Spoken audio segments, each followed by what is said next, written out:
ভারতের রাজনীতিতে ক্ষমতা পাওয়ার হাজারটা রাস্তা আছে।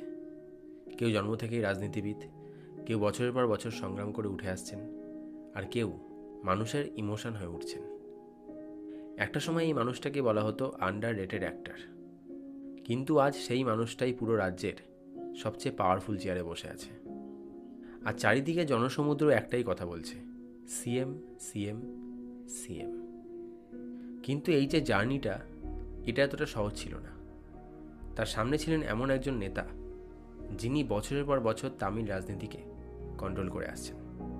এখানে ব্যাপারটা এমন ছিল, এক্সপিরিয়েন্স বনাম ইমোশন। যদি এটাকে আরও ভালো করে বলা যায় তাহলে ট্র্যাডিশনাল পলিটিক্স ভার্সেস মাস ওয়েভ। আর ঠিক এই ক্ল্যাশটাই তৈরি করেছে দক্ষিণ ভারতের সবচেয়ে বড় সিনেম্যাটিক রাজনৈতিক গল্প। বন্ধুরা, এটা হলো থালাপাতি বিজয়ের উত্থানের গল্প, থালাপাতি বিজয়ের রেইজ টু পাওয়ার। তো চলুন বন্ধুরা, আজকের এই ভিডিওতে আমরা কথা বলবো এমন এক নেতার যিনি শুধুমাত্র একজন নেতা নন, তামিলনাড়ুর মানুষের সবচেয়ে কাছের মানুষ। তো চলুন ভিডিওটা শুরু করা যাক।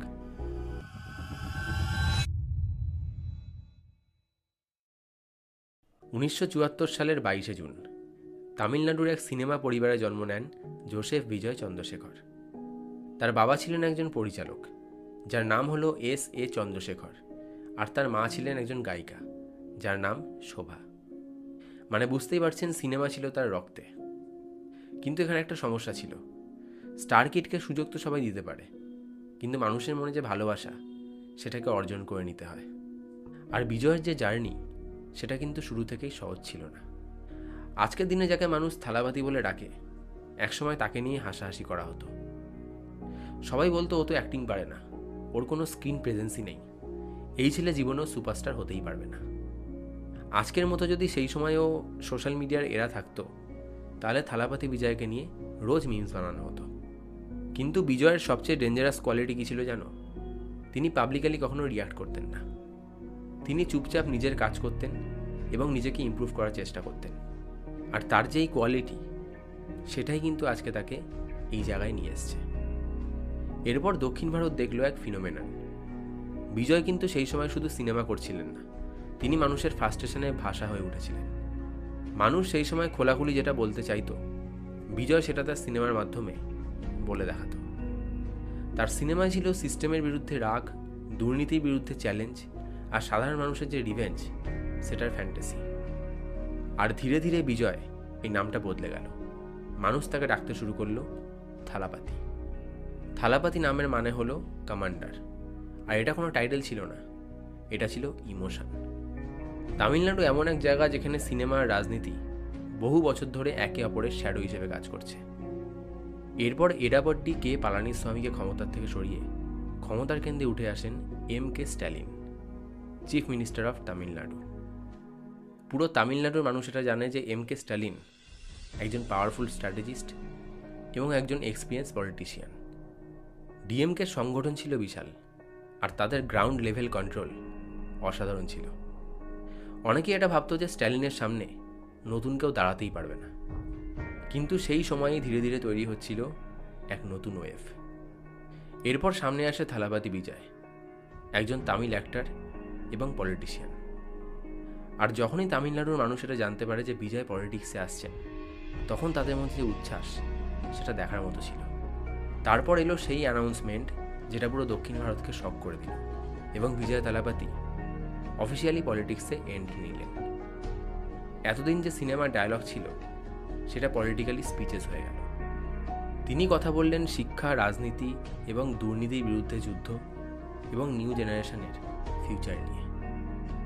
আর সবচেয়ে বড় কথা হলো, তিনি এমন একটা ভাষায় কথা বলেছিলেন যেটা সেখানকার ইউথরা ফিল করতে পেরেছিল। আর ঠিক এখান থেকেই ট্র্যাডিশনাল পলিটিক্স ধীরে ধীরে নার্ভাস হতে শুরু করলো। এটা শুধুমাত্র একটা ইলেকশন ছিল না, এটা ছিল একটা সংঘর্ষ। একদিকে এক্সপিরিয়েন্স অ্যাডমিনিস্ট্রেটর M.K. স্ট্যালিন, অন্যদিকে মাস ইমোশন থালাপাতি বিজয়। স্ট্যালিনের ছিল পলিটিক্যাল এক্সপিরিয়েন্স, আর বিজয়ের ছিল মানুষের আনকন্ট্রোলেবল সাপোর্ট। বিশেষ করে ফার্স্ট টার্ম ভোটার এবং ইউথদের মধ্যে বিজয় থালাপাতির ক্রেজ ছিল অপরিসীম। পলিটিক্যাল অ্যানালিটিক বলছিলেন যে তামিলনাড়ু একটা হিস্টোরিক সিটের সামনে দাঁড়িয়ে আছে, আর সোশ্যাল মিডিয়া তখন লিটারেলি যুদ্ধক্ষেত্র। তারপর এলো সেই রাত যেটা দক্ষিণ ভারতের রাজনীতিকে পুরোপুরি বদলে দিল। টিভির পর্দায় একের পর এক সিট জিতছিল টিভিকে, মানে বিজয় তালাপতির পার্টি। আর তারপর ক্রিয়েট হলো হিস্ট্রি। মুখ্যমন্ত্রী হলেন বিজয় তালাপতি। তামিলনাড়ুর রাস্তা ভরে গেল সেলিব্রেশনে। মানুষ কাঁদছে, মানুষ নাচছে। মানুষ এটা বিশ্বাসই করতে পারছে না যে একজন অ্যাক্টর এখন তাদের রাজ্যের লিডার।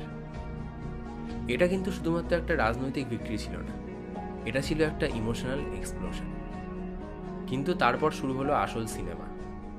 পাওয়ারে আসা তো ইজি, কিন্তু সেটাকে ধরে রাখা আরও ডিফিকাল্ট। মানুষের এক্সপেকটেশন এখন আকাশ ছোঁয়া। মানুষ চাইছে দুর্নীতি বিরোধী রাজ্য, চাকরি, শিক্ষা, আর সবচেয়ে বেশি করে চাইছে পুরো সিস্টেমটাকেই বদলে ফেলতে।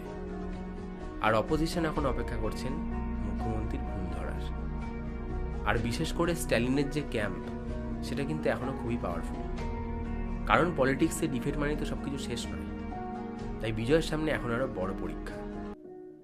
আর তার কাছে এখন সবচেয়ে বড় চ্যালেঞ্জ হলো অ্যাক্টর থেকে রিয়েল অ্যাডমিনিস্ট্রেটর হওয়ার চ্যালেঞ্জ।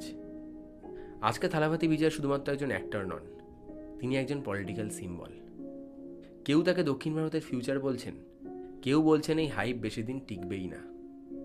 কিন্তু এখানে একটা বিষয় ক্লিয়ার, তিনি কিন্তু অলরেডি হিস্ট্রি ক্রিয়েট করে ফেলেছেন। কারণ খুব কম মানুষই পারেন রিয়েল হিরো থেকে রিয়েল পাওয়ারে পৌঁছাতে।